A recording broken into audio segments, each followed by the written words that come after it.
طبعا مسجد احمد بن طولون ليه قصه قويه جدا وقصه جامده جدا وتشويقيه هتعجبكم جدا. يا صباح الفل والعسل عليكم في مغامره جديده من داخل مسجد احمد بن طولون. اهم حاجه لا نوصل الفيديو ده 30,000 لايك واكتبوا لي التعليق الجامد بتاعكم ويلا نبدا المغامره بتاعتنا. مسجد احمد بن طولون بيعود للقرن التاسع الميلادي، كان خلال فتره حكم الامير العباس احمد بن طولون، وده المسجد الوحيد اللي خد وقت كبير جدا في بنائه واللي انتهوا من بنائه بعد 17 سنة، وده وقتها كان وقت كبير جدا. وكانت تكلفة بناء المسجد 120,000 دينار، وده وقتها كان مبلغ مهول، ولكن الناس رفضت تصلي فيه عشان كانوا فاكرين ان بناء المسجد كان بفلوس حرام، لحد ما احمد بن طولون طلع وخطب وقال لهم انه لقى كنز كبير من الذهب. ووقتها طلب احمد بن طولون من المهندس ان يبني له مسجد لو القاهرة غرقت لن يغرق ولو احترقت لن يحترق، وده تالت مسجد اتبنى بعد مسجد عمرو بن العاص وجامع العسكر، ولكن ده الجامع الوحيد اللي احتفظ بحالته الأصلية ومساحته بتبلغ 6.5 فدان. دلوقتي بعد ما خدنا جولة بسيطة جوه طبعا مفيش تفاصيل كتير، بس ده المسجد الوحيد في العالم اللي متصمم ضد الغرق وضد الحرق، يعني لا بيتحرق ولا بيغرق، هو متصمم بالتصميم ده. الناس العظيمة زمان كانوا تفكيرهم كله في التصميمات والكلام دوت، التصميم المعماري بتاعهم بيبقى حاجة عظمة يعني الصراحة. دلوقتي احنا داخلين على مأذنة مسجد احمد بن طولون، هنطلع المأذنة من فوق عشان المغامرة تحلو، عشان نشوف القاهرة كلها من فوق. يلا بينا.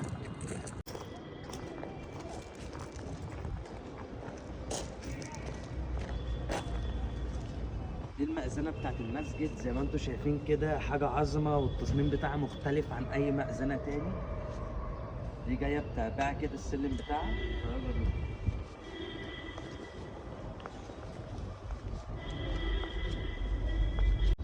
زي ما انتم شايفين دي مأذنة مسجد أحمد بن طولون، يعني حاجة في منتهى العظمة.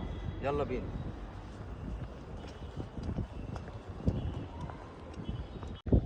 ده دخلة المأذنة زي ما انتم شايفين كده.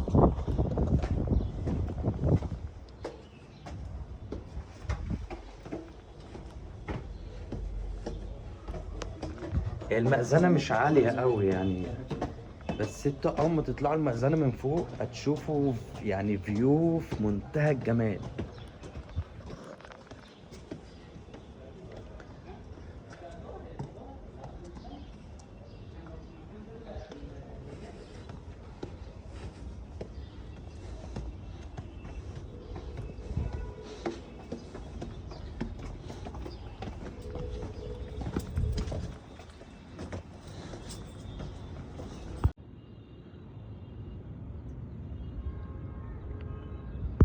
دلوقتي بعد ما طلعنا اول مرحلة من المسجد من فوق، اول دور المسجد من فوق، فطبعا شكل القبة عظمة عظمة عظمة. شايفين العظمة دي؟ المسجد كله تحفة من فوق في منتهى الجمال. بسم الله ما شاء الله. نفسي هشام ما يبقاش موجود في الكادر ولا. وبالنسبة في جزء تاني بقى من مسجد أحمد بن طولون، في جزء تاني بس ده اللي هو المغلق، ودي القبة بتاعته اللي قدامي دي، بس الجزء ده مغلق ممنوع الدخول، وطبعا ممنوع تصوير الفيديو طبعا، بس احنا ربنا يستر بقى. حاليا احنا طالعين المأذنة علشان نشوف أجمل فيو من فوق. على فكرة أنا كنت شايف من تحت المأذنة مش عالية قوي، بس اكتشفت إن هي عالية جدا يعني طويلة. حاليا احنا لسه طالعين اهو.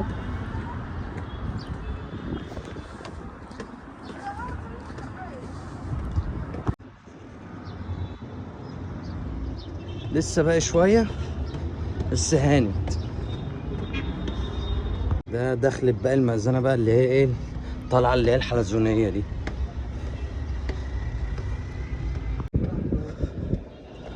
وبكده الحمد لله وصلنا داخل المأذنة، وده الفيو اللي انا وعدتكم بنشوفه من فوق.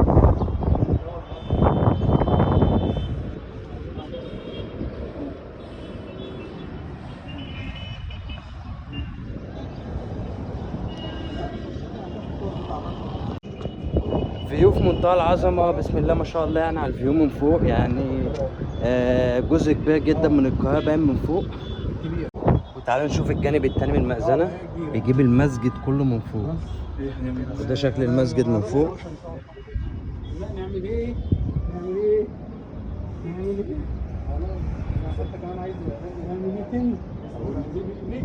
عايزه يعمل لي بالنسبة للمسجد حجمه كبير جدا، بس طبعا من فوق الكادر كله باين في منتهى الجمال. يعني بسم الله ما شاء الله.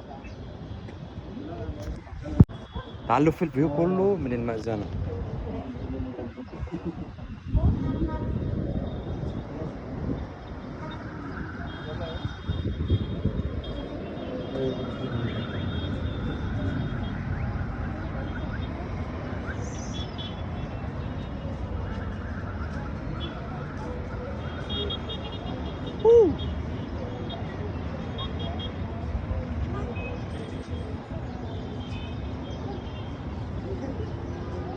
خلصنا طبعا المأذنة من فوق وكده. بالنسبة للمسجد ما فيهوش حاجة تاني يعني ان هي تتعمل.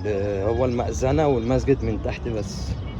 فطبعا حاجة طراز قديم جدا وحاجة عظمة يعني.